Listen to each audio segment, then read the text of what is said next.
Mga biyahero, tara na. Pero this time, ang ating biyahe ay hindi sa magagandang tanawin. Ang ating adventure ngayon ay sa mundo ng web development. Naisip ko kasing gumawa ng isang bagay na bago, isang quiz website. Hindi lang basta-bastang quiz, ha? Ito ay tungkol sa isang banda na malapit sa puso ko, The Rages Band, at may kasama pa mga personal na tanong. Ang goal ko ay simple, lang gumawa ng isang masayang website kung saan masusubok ang kaalaman ng mga kaibigan ko at para na rin maibahagi ang aking mga hilig. Excited ako sa simula, puno ng mga ideya at handang harapin ang anumang hamon na darating sa aking digital na paglalakbay. Ang paggawa ng website ay parang pagplano ng isang epic na biyahe. Kailangan mong alamin ang iyong destinasyon at kung paano ka makarating doon. Sa kaso ko, ang destinasyon ay isang gumaganang quiz website. Ang mapa ko naman ay ang mga lengguwahe ng web HTML, CSS at JavaScript. Nagsimula ako sa paggawa ng plano kung anong itsura ng bawat pahina, kung saan ilalagay ang mga tanong, at kung paano malalaman ng user ang kanilang score. Sa isip ko, madali lang ito. Pero tulad ng anumang adventure, ang plano ay simula pa lang. Ang totoong hamon ay nasa daan mismo, sa mga hindi inaasahang pagsubok na naghihintay. Sa simula, ang lahat ay naging maayos naman. Nagsimula ako sa HTML para buuin ang structure ng website. Inilagay ko ang mga tanong, ang mga pagpipilian, at ang mga button. Parang nagtatayo ka ng isang bahay kubo sa tabi ng dagat. Unti-unti, nabubuo ang itsura nito. Ginamitan ko rin ng CSS para pagandahin ang disenyo, para maging kaaya-aya sa mata ng mga gagamit. Naisip ko, wow, ang galing, mukhang website na talaga. Ang saya sa pakiramdam na makita ang iyong ideya unti-unting nagkakaroon ng anyo sa screen ng computer. Ito yung pakiramdam na parang narating mo na ang unang checkpoint ng iyong biyahe. Pero alam nyo, mga biyahero, ang tunay na adventure ay magsisimula pa lang. Habang masaya ako sa itsura ng website, may isang malaking tanong na bumabagabag sa akin. Paano ko gagawing interactive ito? Paano malalaman ng website kung tama o mali ang sagot? Paano ito magbibigay ng score? Dito na pumapasok ang JavaScript, ang makina na magpapaandar sa ating website. Dito rin nagsimula ang mga tunay na hamon. Ang pag-asa at excitement na naramdaman ko sa simula ay unti-unting napalitan ng kaba. Handa na ba ako para sa susunod na yugto ng ating coding adventure? Tara, samahan niyo ako alamin. Dito na nagsimula ang totoong pagsubok, mga biyahero. Habang sinusubukan kong pagganahin ang JavaScript, doon ko naranasan ang matinding frustration. Para akong naligaw sa isang gubat na walang mapa. Isipin niyo na lang, pagkatapos ng ilang oras na pagtatype ng code, susubukan mo itong pagganahin, pero walang nangyayari. Ang mga button ay hindi gumagana, ang mga sagot ay hindi nare-record. Nakakainis, di ba? Paulit-ulit kong binabasa ang aking code, naghahanap ng kahit anong maliit na pagkakamali. Minsan, isang maling tuldok o kuwit lang pala ang problema, pero abutin ka ng ilang oras bago mo ito mahanap. Dito nasubok ang aking pasensya. Ang mga code errors ay parang mga lubak sa daan. Akala mo dire-diretso na ang biyahe mo, tapos bigla kang mapapahinto. May mga pagkakataon na ang isang function na dapat ay magbibilang ng mga tamang sagot ay hindi gumagana.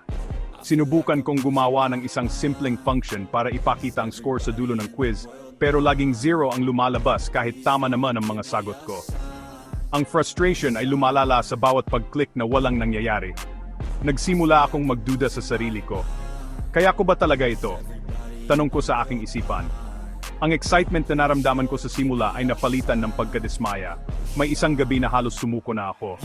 Ang isang partikular na error ay ayaw talagang umalis. Ang problema ay nasa pagkuha ng value mula sa mga radio button na pinipili ng user. Kahit anong gawin ko, laging undefined o mali ang nakukuha ng code ko. Para akong nakikipag-usap sa isang taong hindi nakakaintindi ng sinasabi ko.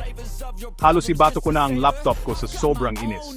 Ito yung mga pagkakataon na mapapaisip ka kung tama ba ang pinasok mong adventure. Pero tulad sa isang mahirap na akyatin sa bundok, alam kong kailangan ko lang magpahinga sandali at subukang muli. Hindi pwedeng sumuko agad. Ang pakiramdam ng paggabigo ay naging parte na ng aking araw-araw na routine sa paggawa ng website. Gigising ako na may bagong pag-asa, susubukan kong ayusin ang code, at pagkatapos ay haharapin na naman ang parehong mga error. Ito ay isang cycle ng pagsubok at pagkakamali. Ang bawat error message sa console ng browser ay parang isang suntok sa aking kumpiyansa. Pero sa gitna ng lahat ng frustration na ito, alam kong may kailangan akong gawin. Hindi pwedeng manatili na lang akong bigo. Kailangan kong hanapin ang solusyon, kahit gaano pa ito kahirap. Ang biyaheng ito ay kailangang magpatuloy. Pagkatapos ng matinding frustration, napagdesisyunan kong baguhin ang aking diskarte. Hindi pwedeng basta-basta na lang akong susugod. Kailangan ng plano. Una kong ginawa ay bumalik sa pinakasimula ang HTML. Sinigurado ko na ang bawat tanong at pagpipilian ay may tamang ID at class. Inayos ko ang structure para mas madaling ma-access ng JavaScript. Napagtanto ko na ang isang maayos na pundasyon ay napakahalaga. Para kang nag-ayos ng iyong backpack bago umakyat ng bundok, kailangan lahat ng gamit mo ay nasa tamang lugar para madali mong mahanap kapag kailangan mo na. Ang simpleng pag-organisa ng HTML ay nagbigay sa akin ng bagong kalinawan. Sunod kong hinarap ang halimaw ang JavaScript. Sa halip na subukang ayusin ang lahat ng sabay-sabay, hinati-hati ko ang problema sa maliliit na bahagi. Ito ang tinatawag na debugging. Isa-isa kong sinubukan ang bawat function. Una, sinubukan ko kung nakukuha ba ng code ang tamang value kapag pinindot ang isang radio button.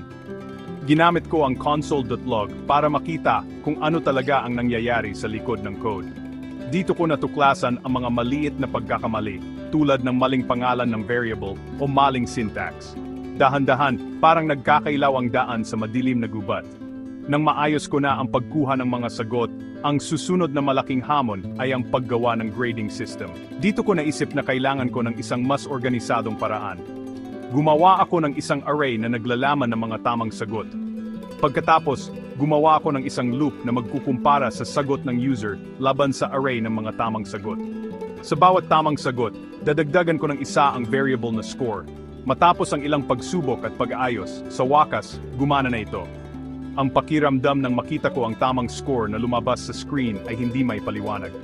Para akong nakarating sa tuktok ng bundok pagkatapos ng isang mahirap na akyat. Ang huling hakbang ay ang pagpapakita ng resulta sa user sa isang maayos na paraan. Gumawa ako ng isang function na magpapakita ng final score at isang mensahe depende sa nakuha nilang puntos. Kung mataas ang score, may isang congratulatory message. Kung mababa naman, isang encouraging message para subukan ulit. Sa prosesong ito, natutunan ko ang kahalagahan ng step-by-step na paglutas ng problema. Hindi mo kailangang ayusin ang lahat ng sabay-sabay. Ang kailangan mo lang ay tiyaga, organisasyon, at ang kahandaang harapin ang bawat maliliit na problema ng paisa-isa. Sa huli, ang dating magulo at hindi gumaganang code ay naging isang fully functional quiz website. Mga biyahero, ang paglalakbay na ito sa mundo ng coding ay nag-iwan sa akin ng maraming mahahalagang aral. Ang una at pinakamahalaga ay ang pagtitiyaga. Tulad ng isang malayong biyahe na puno ng mga pagsubok, ang paggawa ng website ay nangangailangan ng pasensya. May mga araw na gusto mo nang sumuko, pero kailangan mong magpatuloy. Natutunan ko na ang mga error ay hindi katapusan ng mundo, sila ay mga pagkakataon para matuto. Ang bawat pagkakamali na naayos ko ay nagpatibay sa aking kaalaman at nagbigay sa akin ng kumpiyansa na harapin ang susunod na hamon. Ang pagtitiyaga ang gasolina na nagpatuloy sa aking biyahe. Pangalawa, natutunan ko ang kahalagahan ng tamang organisasyon. Ang isang magulo at hindi organisadong code ay parang isang magulong maleta, mahihirapan kang hanapin ang kailangan mo. Sa pamamagitan ng pag-ayos ng aking HTML at paggamit ng malinaw na pangalan para sa aking mga variables at functions sa JavaScript, naging mas madali ang pag-debug at pag-intindi sa aking sariling gawa. Ang pagiging organisado ay hindi lang nakakatulong para mapabilis ang trabaho, ito rin ay nagtuturo sa iyo ng disiplina bilang isang developer. Mula ngayon, sisiguraduhin kong laging malinis at maayos ang aking code, na parang isang well-packed na bagahe. Ang isa pang mahalagang aral ay ang pagpapalawig ng pasensya at ang pagiging resourceful.